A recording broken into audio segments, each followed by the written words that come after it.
Mania Revision Podcast. Today we are evolution, which most of student found boring.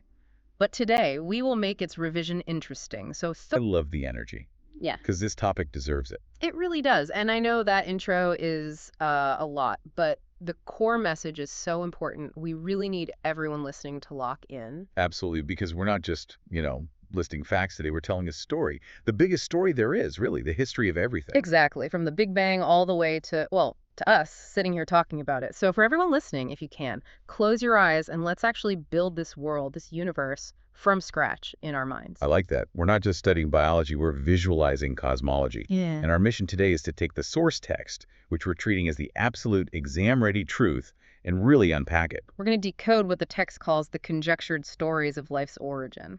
And then pivot to the hard, cold evidence for how life changes. The evidence for natural selection. Okay, so let's start big. I mean, really, really big. Before we even talk about a single cell, we have to talk about the stage, the universe itself. Right. And to do that, we have to think about time in a completely different way. When you look up at the stars at night, what are you seeing? Points of light, constellations. You're seeing the past. You are, in a very real sense, a time traveler. Okay, break that down for me because that sounds, like something from a sci-fi movie, but it's real physics. It's all about stellar distances. The space between stars is so vast we can't measure it in kilometers. It's pointless. We measure it in light years. A light year being the distance light travels in a year. Precisely. And light is the fastest thing in the universe. But it still takes time to cross those distances. So the light from the nearest star, Proxima Centauri, took over 4 years to get here. So we're seeing it as it was 4 years ago. Exactly. And for other stars, you're seeing them as they were thousands or even millions of years ago. You're literally peeping into the past.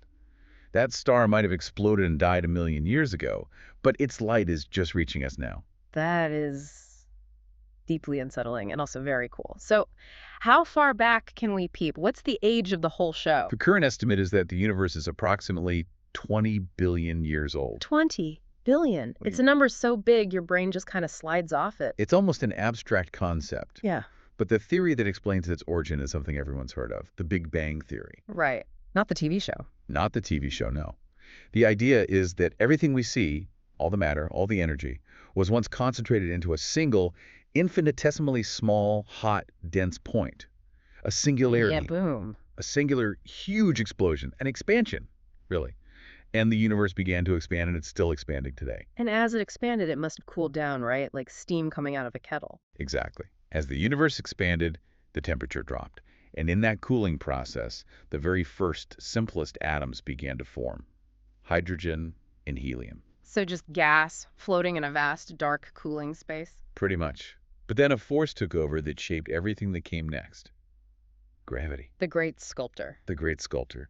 It started pulling these clouds of hydrogen and helium together, denser and denser, until they formed galaxies. The vast clusters of stars we see in the night sky. Okay, so we've got a universe full of galaxies. Let's zoom in on our own little corner, the Milky Way. When does our solar system and our planet Earth finally make an appearance? Our Earth was formed in the solar system of the Milky Way galaxy about 4.5 billion years ago. 4.5 billion. Okay, so let's use our imagination again. We've got a time machine. We go back to 4.5 billion years ago, and we step out onto the surface of the Earth. What's it like? Is there an ocean? Can I breathe?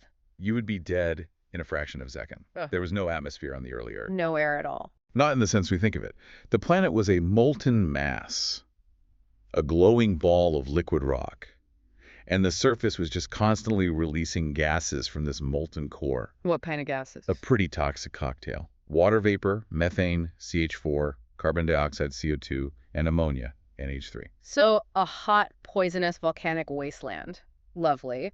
How do we get from that to, a beach in the Bahamas? It's a long process. The first key ingredient was the sun. The ultraviolet rays from the sun were just blasting this early Earth. And there was no ozone layer to protect it. None at all. So these UV rays hit the water vapor, the H2O, and broke it apart. Into hydrogen and oxygen. Right. Now, hydrogen is the lightest element, so it just floated away. It escaped Earth's gravity and went off into space. Okay, bye-bye hydrogen. But the oxygen stayed. The oxygen stayed, and it was very reactive. It started combining with the ammonia and methane that were floating around. And that reaction created what? More water and more carbon dioxide. But most importantly, some of that free oxygen started to form O3, ozone, and the ozone layer began to form. The sheet Our planetary shield. It started blocking the worst of the UV radiation. At the same time, the molten planet itself was slowly cooling. And as it cooled, all that water vapor in the atmosphere began to condense. It started to rain. It started to rain. And it didn't stop for millions of years. Mm-hmm. Just a constant global downpour that filled up all the basins and depressions on the surface. And that's how we got our oceans. Wow. So we have an atmosphere, we have a shield, we have oceans, the stage is finally set. How long until the main actor, life, shows up? Life appeared about 500 million years after the Earth formed. So that puts us at around 4 billion years ago. 4 billion years ago. And this is the great mystery, right? Yeah. How do you get life from non-life? Where did that first spark come from? It's arguably the biggest question in all of science. And there have been a few major theories over the centuries. Okay, let's go through them. What was one of the earliest ideas? Some of the early Greek thinkers, and funnily enough, some modern astronomers too, have a theory called panspermia. Panspermia. Sounds like something you need a cream for. It basically means seeds everywhere. The idea is that life didn't originate on Earth at all. It came from space. In the form of spores. They believe these tiny units of life drifted through space and landed on different planets, including ours, and then started to grow. So we're all aliens. Technically, under that theory, yes. But for a very long time, a much more popular theory here on Earth was spontaneous generation. Ah, yes. Leave some old rags and wheat in a corner and you'll get mice theory. Precisely. Or that maggots just magically arise from rotting meat or frogs from mud. People saw life appearing from what looked like non-living matter and just connected the dots. And to be fair, without a microscope, it's a logical conclusion. But it's wrong. Who was the one who finally put a nail in that coffin? The great Louis Pasteur. His experiments in the mid-1800s were definitive. What did he do? It was elegant. Oh. He used swan neck flasks. He boiled a broth, killing any existing yeast or microbes in it. Sterilizing it. Exactly. In one flask, he left the long, curved neck intact. Air could get in, but dust and microbes from the air would get trapped in the bend. And in that flask, nothing grew. The broth stayed clear. But in the other one? In the other flask, he broke the neck off, allowing the dust and microbes from the air to fall directly into the broth. And very quickly, life appeared. It became cloudy with microorganisms. Proving that life comes only from pre-existing life? The microbes in the air were the parents of the new microbes in the flask. Exactly. Life doesn't spontaneously generate. But that leaves us with a huge philosophical problem. The ultimate chicken and egg problem. If all life comes from life, where did the very first life come from? This is where we get to the modern accepted theory, chemical evolution. It was proposed independently by two scientists, Operin in Russia and Haldane in England. Operin and Haldane. Got it. What was their big idea? They proposed that the very first form of life did, in fact, arise from non-living matter, but not spontaneously. Okay. They argued it was a slow, gradual process. First, you had to form the building blocks of life, non-living organic molecules like RNA and proteins. So chemistry had to happen before biology could happen. That's the perfect way to say it. Chemical evolution preceded biological evolution. The conditions on the early Earth, the toxic soup of gases and all that energy from lightning and UV radiation, were perfect for forming complex organic molecules from simple inorganic ones. That's a great story, but is it just a story? Is there proof? Oh, there is proof, and it is one of the most famous experiments in the history of biology. Let me guess. S.L. Miller, 1953. That's the one, the Miller-Urey experiment. Stanley Miller, a young student, decided to test Operin and Haldane's hypothesis. He literally tried to recreate the early Earth in a lab. This is so cool. Paint a picture of the setup for us. What did it look like? He created a closed loop of glass flasks and tubes. In one flask, he had boiling water to create water vapor. Simulating the early oceans. Right. And he fed that water vapor into a larger flask that contained the gases they believed were in the primitive atmosphere. Methane, CH4, hydrogen, H2, and ammonia, NH3. The primordial soup. The soup. Then he zapped it.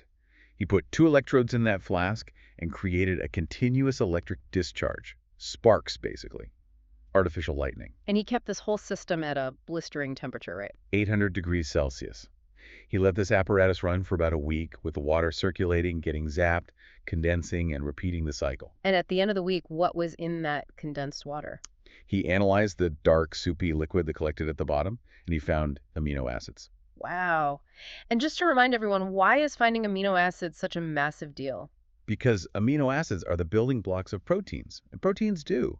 Well, everything in a living cell. They're the enzymes, the structures, the machines. Without them, there's no life as we know it. So Miller proved you can go from dead gas and lightning to the fundamental ingredients of life. He did. And subsequent experiments by others using similar setups have found sugars, nitrogen bases, which make up DNA and RNA pigments, even fats, The entire toolkit for life. the entire toolkit.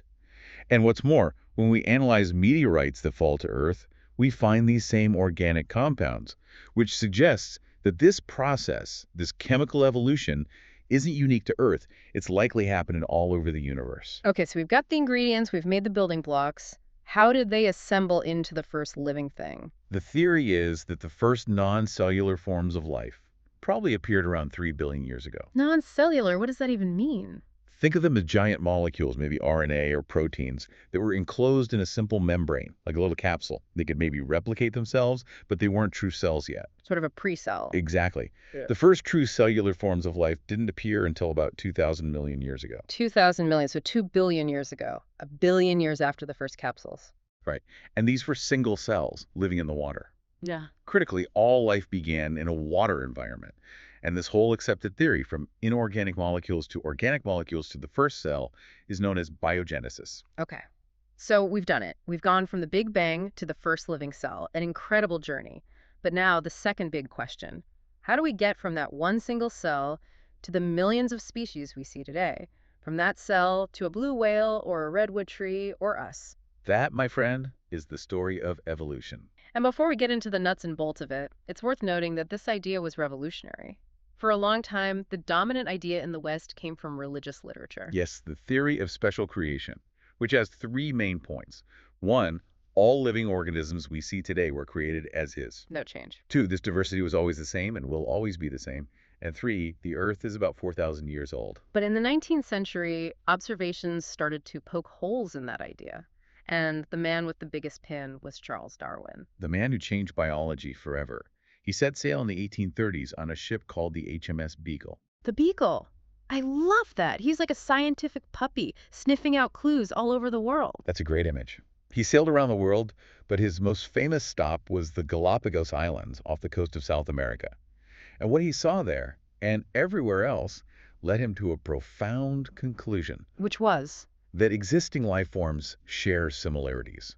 Not just with each other, but also with life forms that existed millions of years ago, which we only know about from fossils. So there's a connection, a shared history. A shared history.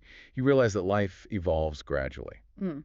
But his masterstroke was figuring out the mechanism, the how, and he called it natural selection. This is the core concept. Let's really define fitness here, because people get it wrong all the time. It's not about being the biggest or strongest, is it? Not at all.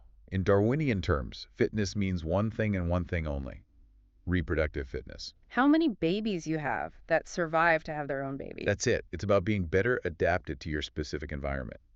Those individuals with traits that help them survive and reproduce in that environment will leave more offspring. Nature selects them. Nature selects them. It's a simple, powerful idea.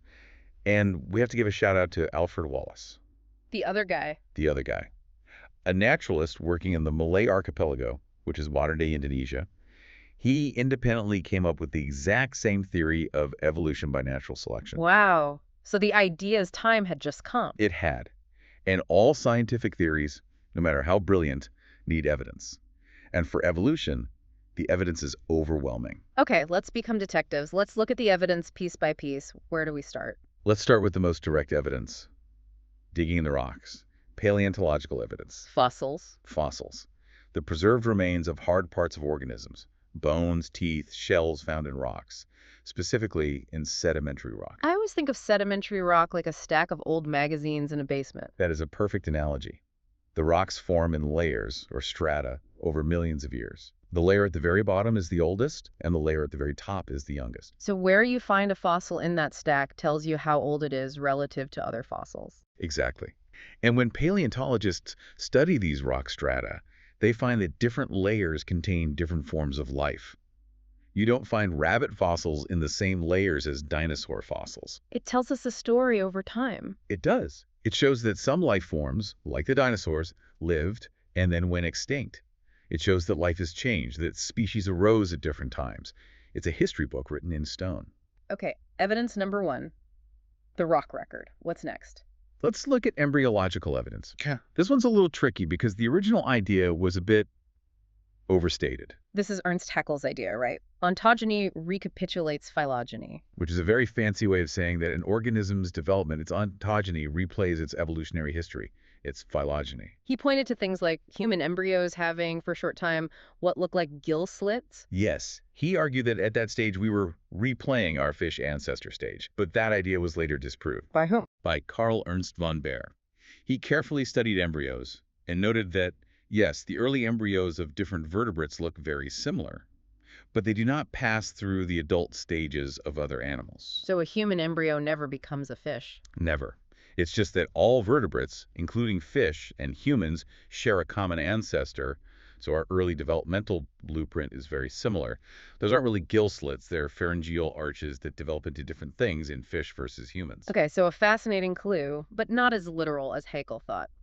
Now, let's get to what I think is the most powerful evidence. Comparative anatomy. This is a big one, and it comes in two main flavors. You have homologous structures and analogous structures. I like to think of this as shared blueprint versus shared job. Let's start with homologous organs. This is the shared blueprint. Exactly. Homologous structures are those that have the same fundamental anatomical structure, the same origin, but they perform different functions. Give us the classic textbook example. The forelimbs of mammals. Take the wing of a bat, the flipper of a whale, the leg of a cheetah, and the arm of a human. On the surface, they're completely different. One for flying, one for swimming, one for running, one for grabbing. Totally different jobs. But if you look at the bone structure inside, it's identical. They all have the same pattern. One upper arm bone, the humerus, two forearm bones, the radius and ulna, wrist bones, the carpals, hand bones, the metacarpals, and finger bones, the phalanges. The blueprint is the same. And what does that tell us? It's undeniable evidence of common ancestry. We all inherited that four-limb blueprint from a common mammalian ancestor, and then it was modified over millions of years for different purposes. This is called divergent evolution. Starting from one point and radiating or diverging outwards. Precisely. We see it in plants, too. The thorns of a bougainvillea and the tendrils of a cucurbita plant like a cucumber. A thorn for defense, a tendril for climbing, different jobs. But they are both modified stems. They arise from the same anatomical position, same blueprint, different function, homologous. Okay, now let's flip it. Analogous organs. This is the shared job. Right. Analogous structures are the opposite. They have different structures and different origins, but they perform the same function. The classic example has to be wings, right? The wing of a butterfly and the wing of a bird. They both allow for flight. Same job. But a butterfly's wing is made of chitin, a membrane. A bird's wing is bone, muscle, and feathers. Completely different blueprints. They did not inherit wings from a common winged ancestor. They evolved flight independently because it's a really useful skill to have. This is called convergent evolution. Different evolutionary paths converging on the same solution. Yes. Think of the eye of an octopus and the eye of a mammal. They work almost identically, but they are built completely differently on a developmental level. Or the flippers of a penguin and a dolphin. One's a bird, one's a mammal. But they both live in the water and need to swim, so they both evolved a flipper shape. Convergent evolution. Give me a plant example for this one. Sweet potato and potato. Okay. They're both roundish, underground things for storing starch. Same job. But a sweet potato is a modified root. A regular potato is a modified stematuber. Different origins, same function. Analogous. That distinction is so clear. And the final piece of evidence. It's the modern slam dunk. Biochemical evidence. Looking at DNA, RNA, and proteins. The code of life itself. When we compare the genetic sequences of different organisms, we find incredible similarities. The genes for basic cellular functions in a human and a yeast cell are remarkably similar. Yeah. It's the ultimate proof of shared ancestry. Okay, so the evidence is rock solid, but people often think of evolution as this slow, invisible process that takes millions of years. But we can actually watch it happen, can't we? We can see natural selection in action. We absolutely can. And the most famous example of this is a story from England, the story of the peppered moth. It's called industrial melanism. I love this one because it's so visual. Let's set the scene. England, the 1850s, before the Industrial Revolution really kicked into high gear. Picture a forest. The tree trunks are pay, covered in light-colored lichens. In this forest, there are two varieties of peppered moth, a light white-winged form and a dark melanic form. Now, if you're a hungry bird flying around looking for a snack, which moth do you see against that pale tree trunk? You see the dark one. Stands out like a sore thumb. So the birds preferentially ate the dark moths. Meanwhile, the white moths were perfectly camouflaged. They survived, reproduced, and passed on their white-winged genes. The population was mostly white moths. Right. Nature was selecting for the white variety, Mm. but then everything changed. The Industrial Revolution. By 1920, the cities were full of factories pumping out coal smoke and soot. And that soot drifted out into the countryside and settled on the trees. It did two things. It killed the pale lichens, and it coated the tree trunks in a layer of black grime. The background color of the forest changed from light to dark. Oh, I see where this is going. Now, who's the sore thumb? Now the white moth stands out against the dark bark. The birds started eating the white moths. And the dark melanic moths were suddenly perfectly camouflaged. Exactly. They survived, they reproduced, and the population shifted dramatically. In the industrial areas, the dark moths became far more common than the white ones. That is natural selection happening in less than a century, a direct, observable evolutionary shift. And the clincher is that in unpolluted rural areas, the white moths remain the dominant form. It shows that selection is totally dependent on the environment. And we humans are a huge part of the environment now. This leads to what's called anthropogenic action, evolution caused by humans. We see it all the time. We spray our fields with herbicides and pesticides to kill weeds and insects. But there's always a few that survive. By chance, a few individuals in the population might have a random mutation that makes them resistant. They survive, they reproduce, and soon enough you have a whole population of resistant superweeds or superbugs. And we see the same terrifying thing with antibiotic resistance. It's one of the biggest public health crises we face. We overuse antibiotics, and we are creating an evolutionary pressure cooker for bacteria. The resistant ones survive, and they evolve in a matter of months or years, not centuries. This really drives home a crucial point about evolution, doesn't it? It isn't a planned process. It doesn't have a goal. Not at all. It is a stochastic process. That's a key term. Mm. It means it's based on chance. Chance mutations happen, and then the environment, which can also change by chance, determines which of those mutations are beneficial, harmful, or neutral. Evolution isn't deterministic. Okay, let's go back to Darwin's playground, the Galapagos, to look at another big pattern of evolution, adaptive radiation. Adaptive radiation is a beautiful concept. It's the process of evolution of different species in a given geographical area, starting from a single point and literally radiating outwards to occupy other habitats. And the poster children for this are Darwin's finches. Absolutely. Darwin noticed that the finches on the Galapagos Islands were all very similar, but they had a huge variety of beak shapes and sizes. And he figured out why, right? He deduced that they must have all evolved from a single ancestral species of finch that arrived on the islands millions of years ago, probably a seed-eating finch. But there were all these empty jobs or niches on the islands. No woodpeckers, no other types of birds. Exactly. Yeah. So over time, different groups of these finches adapted to fill those empty niches. Some evolved beaks for eating insects, others for eating cactus flowers, others for eating leaves. They started from one point, the seed eater, and radiated out into all these different lifestyles. That's adaptive radiation. And we see an even more spectacular example on an entire continent, Australia. The Australian marsupials. Australia is like a giant isolated laboratory for evolution. A long time ago, an ancestral marsupial stock arrived there, and with very few placental mammals to compete with, they radiated out to fill every conceivable niche. So you get the marsupial equivalent of a wolf, the Tasmanian wolf, the equivalent of a cat, the tiger cat, an anteater, the banded anteater, a mouse, the marsupial rat, a mole, A koala, a kangaroo. All of them are marsupials that evolved from one common ancestor on that continent. and this leads to that really mind-bending idea you mentioned earlier, convergent evolution within radiation. This is where it gets really cool, because you have placental mammals that evolved elsewhere in the world, and you have Australian marsupials that evolved in isolation. But because they were adapting to similar lifestyles, they ended up looking remarkably similar. So you take a placental wolf from North America, and you put it next to a Tasmanian wolf, which is a marsupial. They look almost identical, same body shape, same predatory skull. But they're incredibly distant relatives. One's more related to a human, the other to a kangaroo. It's the ultimate example of convergent evolution. Similar environmental pressures produced similar-looking results from completely different starting materials. It's a powerful testament to the force of natural selection. Okay, we've covered the what, the why, and the where. Now we need to get into the how, the actual mechanisms, the engine room of evolution. The nuts and bolts. And this starts with a bit of a disagreement, a friendly debate between Darwin and another scientist, Hugo de Vries. Right.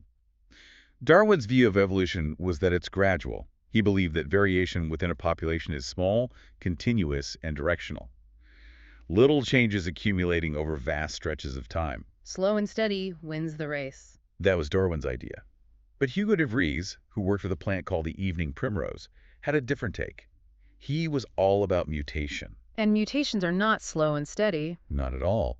De Vries saw large, sudden changes appearing in his plants from one generation to the next.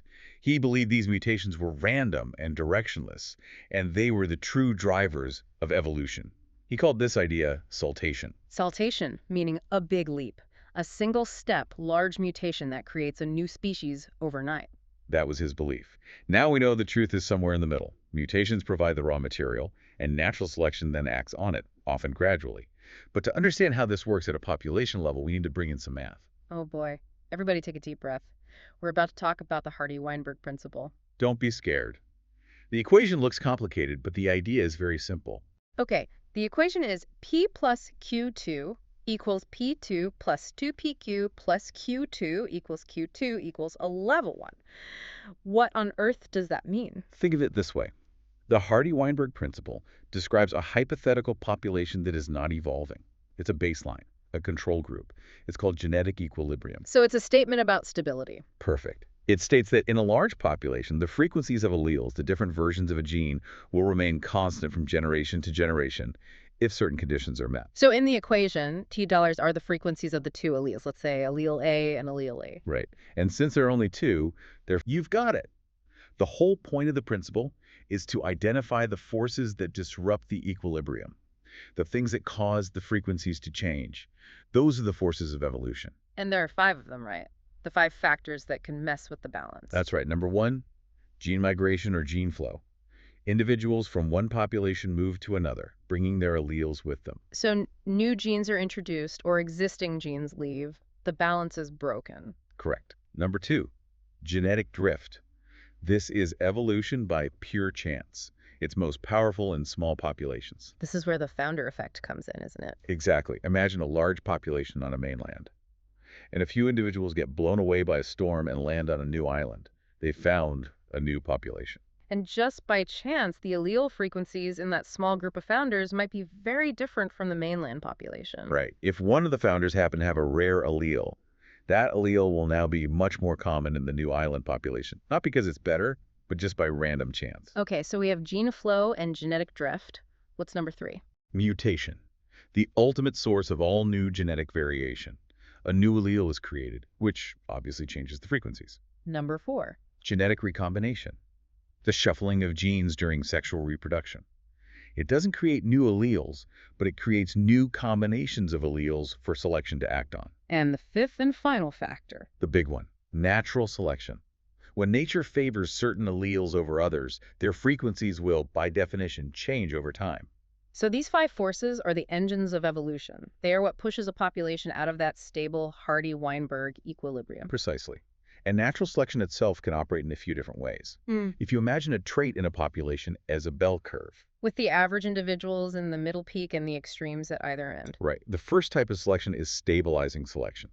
This is when the environment favors the average. It selects against both extremes. The peak of the bell curve gets narrower and taller. An example. Human birth weight. Babies that are very small or very large have lower survival rates than babies of an average weight. So selection favors the mean. Okay, what's the second type? Directional selection. This is when the environment favors one of the extremes. The entire bell curve shifts in one direction. Like the peppered moths. A perfect example.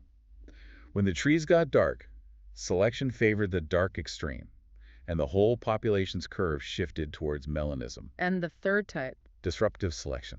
This is the most interesting one. It's when the environment favors both extremes and selects against the average. So the peak in the middle gets lower and the 2 tails get higher. Yes. The curve can even split into 2 separate peaks. This can happen if, for example, there are 2 different types of seeds available, a very small one and a very large one. Birds with small beaks are good at eating the small seeds. Birds with large beaks are good at eating the large ones, but the birds with medium-sized beaks are bad at eating both. So the average gets weeded out. That could even lead to a new species forming over time. It's one of the ways it can happen, yes. Wow. Okay, we've covered the evidence and the mechanisms. Now let's put it all together. Let's do a quick fire round. A brief account of evolutionary history, the timeline of life. All right, let's fly through billions of years. Ready? Ready. 2,000 million years ago. The first cellular forms of life appear in the water. Critically, some of these early cells were able to perform a process like photosynthesis, and they started pumping a waste gas into the atmosphere. That gas was oxygen. The gas that made our world possible. 500 millia, the first invertebrates are formed, things without backbones. 350 Mia, the first jawless fish evolved. And around the same time, a very special type of fish appears, the lobefins or the coelacanth. They had stout, muscular fins. The fish that could walk. They can move around on land and go back into the water. These are believed to be the direct ancestors of amphibians.